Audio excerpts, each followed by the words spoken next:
Greetings. Welcome back to the Apologist bookshelf. I'm Gary Zacharias. I want to take a favorite book of mine called I Don't Have Enough Faith to Be an Atheist and take a second look at it. You know enough about the book already. I've covered it before, but Geisler and Frank Turek are the co-authors of this. I want to look at the very first chapter. And it's called Can We Handle the Truth? And they start with a quotation from Winston Churchill. Is there anybody better than Winston Churchill for good quotations? He said, "Men stumble over the truth from time to time, but most pick themselves up and hurry off as if nothing happened." That's really good. So they start off talking about in America. He said, a lot of people really can't handle the truth. They're playing off that movie, A Few Good Men. You can't handle the truth.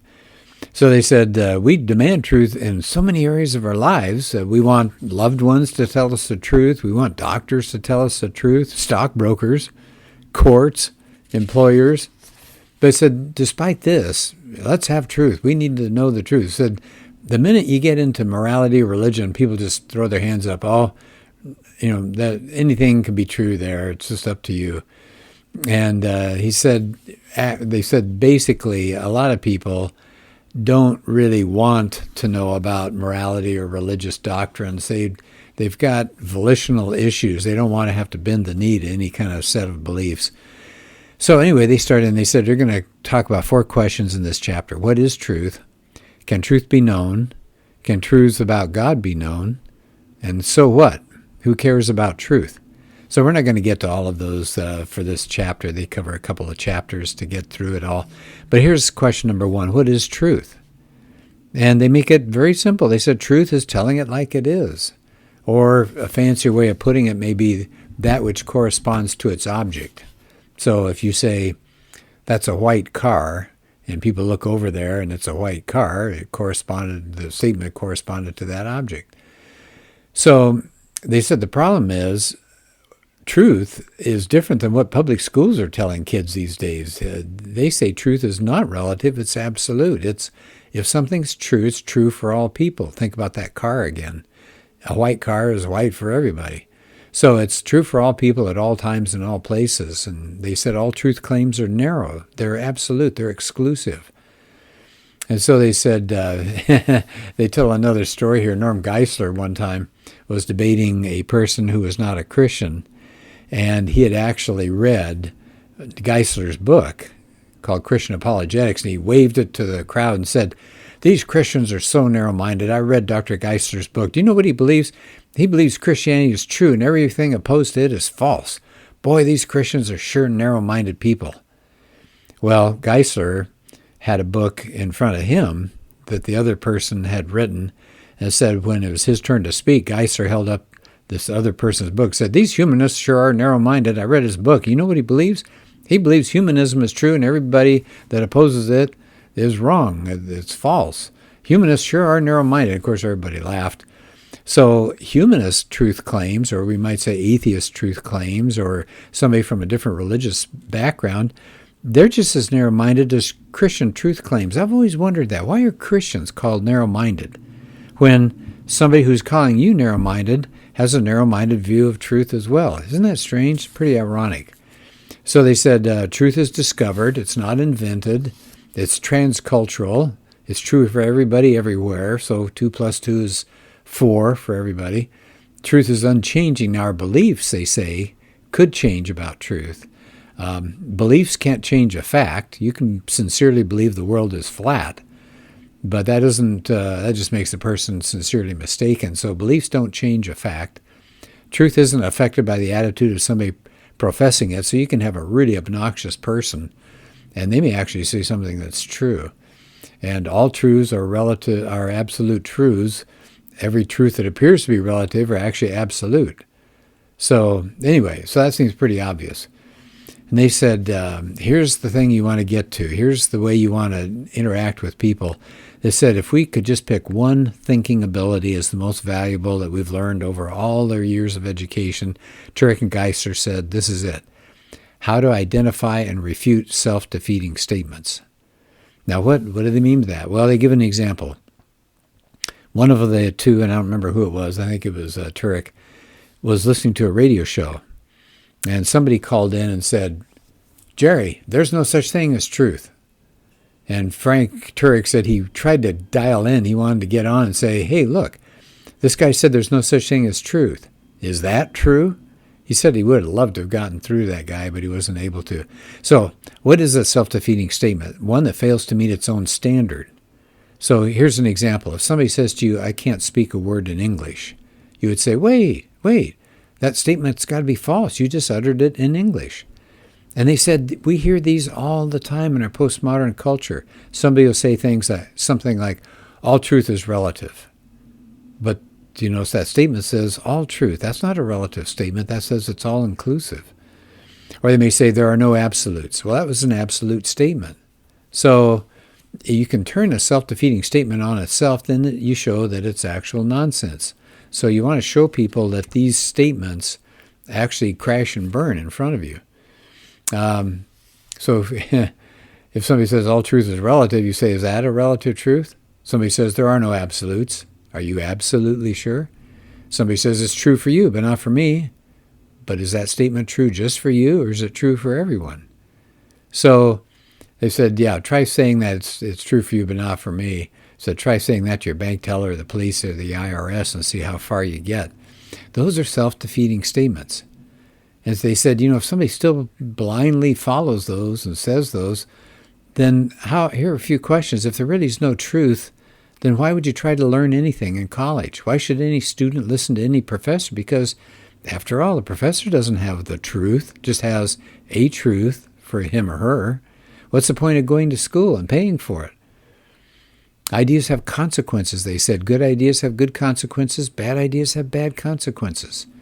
And he said it's such a shame that people are picking up these bad ideas and are behaving that way. If you say there's no right and wrong, why would you be surprised when students gun down their classmates or a teenage mother leaves her baby in a trash can? Why should they act right when we teach them there's no such thing as right? And so I'm going to skip over a little bit of the chapter here, but I like this. This is so important. They moved to another question. Can all religions be true?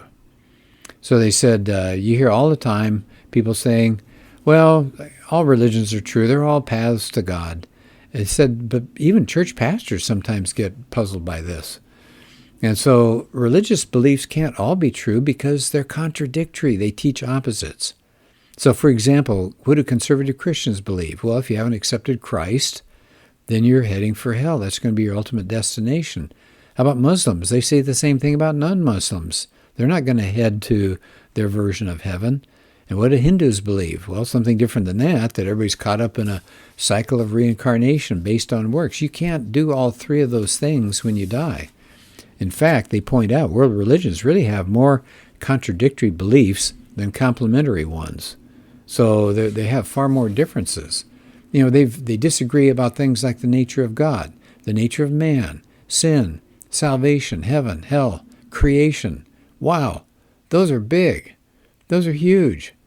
And so they have essential differences. All religions do not teach basically the same thing.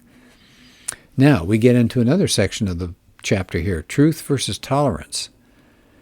Now, you're not supposed to say some religious beliefs might be wrong. Why? You're supposed to be tolerant of all religious beliefs. And in our culture today, tolerance doesn't mean putting up with something you believe to be false. That's what it used to mean.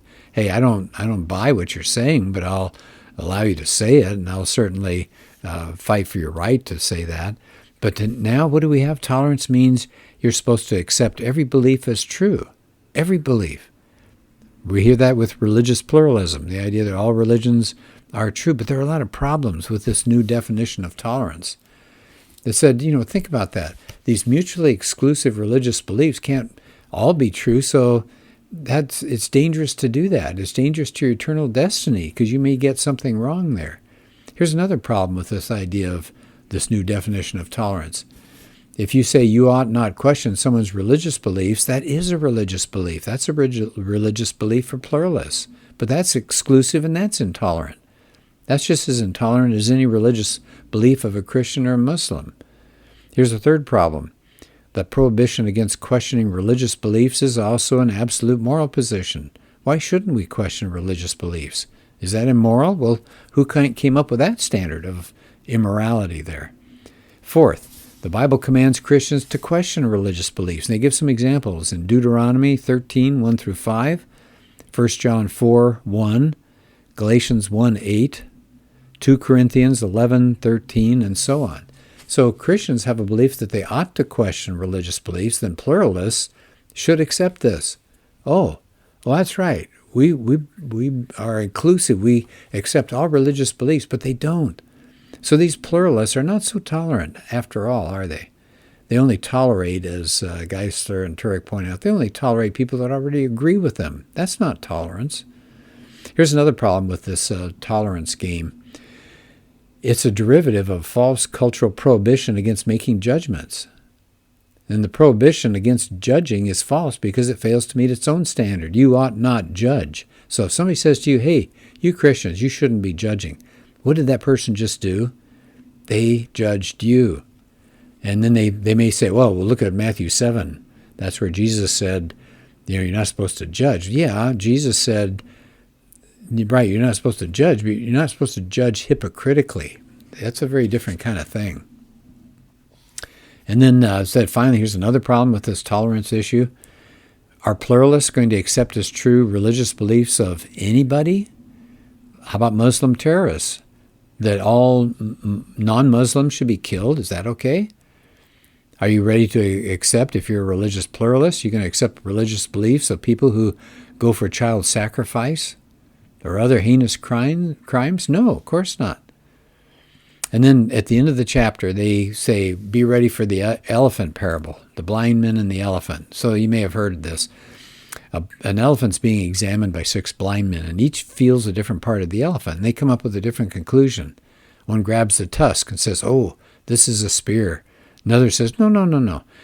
He's holding the trunk, says this is a snake. Another one grabs the leg. Oh, it's a tree, and they're arguing. Well, what are they saying? If somebody tells you that little parable, they're saying the blind men represent world religions, and they all come to different conclusions. So nobody has the truth. Religious truth is relative to the individual. It's subjective, not objective. Now, maybe you've heard that story. What's the problem? Because it really sounds like a pretty good persuasive point. All you have to do is ask yourself one question. Well, wait a minute. There's somebody who's telling us the parable. Now, he appears to have an objective perspective. He can see. He says everybody else is blind, but he sees. Well, if he can see and he's objective, why can't the blind men? They could, because if they could see, then they would realize they were mistaken. So we hear that story about the blind man and the elephant. It's very arrogant, really, because it says all you religious people are stupid and blind, and I'm the only one who can see. So that's a bad parable. Okay, so let me summarize real quickly a couple of things in here. They said, despite what relativism tells us, by the way, this is what I like at the end of the chapter, they have a summary section.